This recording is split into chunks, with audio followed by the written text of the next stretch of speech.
Merci, monsieur Atangandi. Merci, monsieur le Moulinex. Il y a une fin à tous, les amis. Yep. Vous croyez vraiment que Maître Alice Kom n'est pas justiciable comme tous les Camerounais? Ça fait un bon bout de temps. Maître Alice Kom prend des libertés où elle menace une institution qui est un État. Elle menace, elle utilise les armoiries de l'État pour faire des communiqués soi-disant pour un certain président élu sur les réseaux sociaux. On ne dit rien. L'État ne dit rien. Et vous pensez que c'est parce que l'État a peur d'elle? Vous croyez que Maître Alice Kom est plus puissante que qui? Vous pensez que Maître Alice Kom est plus puissante que Mendoza l'était à l'époque? Vous croyez que Maître Alice Kom est plus puissante que Gong Mebara était à l'époque? Vous pensez que Maître Alice Kom est plus puissante que les Mebongo l'étaient à l'époque? Vous croyez qu'il y a quelle organisation internationale qui peut menacer l'État du Cameroun? Parce que je vois des gens qui disent que quand on l'arrête alors on voit, quand on l'interpelle alors on voit. Moi je veux vous dire, hein, la seule raison pour laquelle Maître Alice Kom n'a pas encore été inquiété, c'est que l'État prend son temps. L'État veut lui laisser le temps de redevenir consciente qu'elle est dans l'erreur. L'État a pitié d'elle vu son âge. Si on l'interpelle, on la jette là-bas en prison et que quelque chose lui arrive, vous serez les premiers dans les réseaux sociaux à dire qu'elle a été... Vous comprenez? Et tout ça, elle le sait. Et c'est pour ça qu'elle prend toutes ces libertés-là. Mais il y a une fin à tout. Hein. Personne n'est au-dessus d'un État. Déstabiliser un État, c'est impardonnable. Vous passez le temps à insulter le Cameroun, à dénigrer le Cameroun, à montrer comment les routes, il n'y a pas de route au Cameroun, comment il y a la poussière, comment il y a la pauvreté.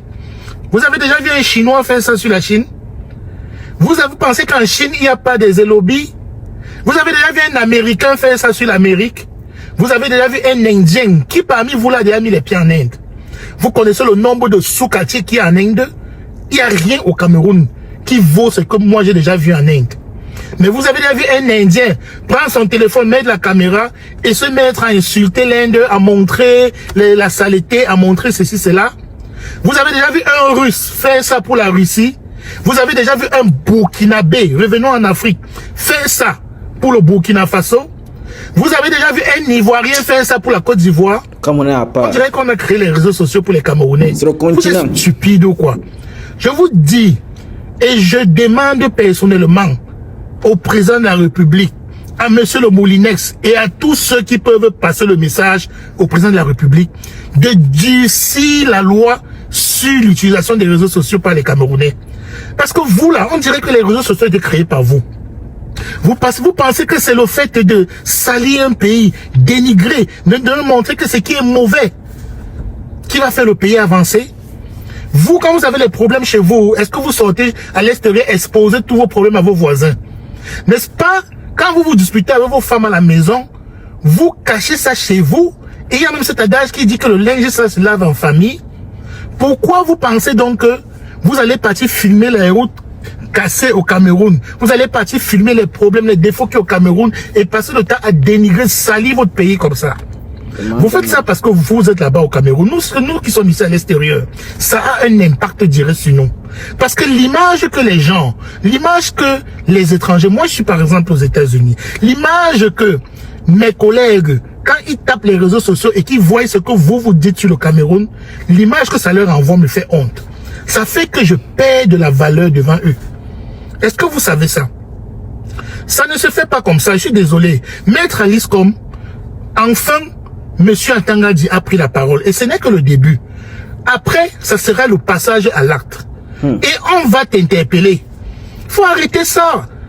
Porte-parole, tu es porte-parole de quoi? Il n'y a pas deux présidents dans un État. Je suis désolé. Hein. Le président Paul Biya a prêté serment. Point barre. Celui que ça ne plaît pas sur cette page, désabonne-toi. Allez, tu dégages. Désabonne-toi, tu dégages. On n'est pas ici pour chercher les vues ou pour chercher les abonnés. Hein. Vous prenez pour qui là? Vous commencez, vous salissez le pays chaque jour. Vous salissez, vous salissez, vous salissez. Alors que chez vous, vous êtes les premiers qui ne balayez pas vos coups. Vous êtes les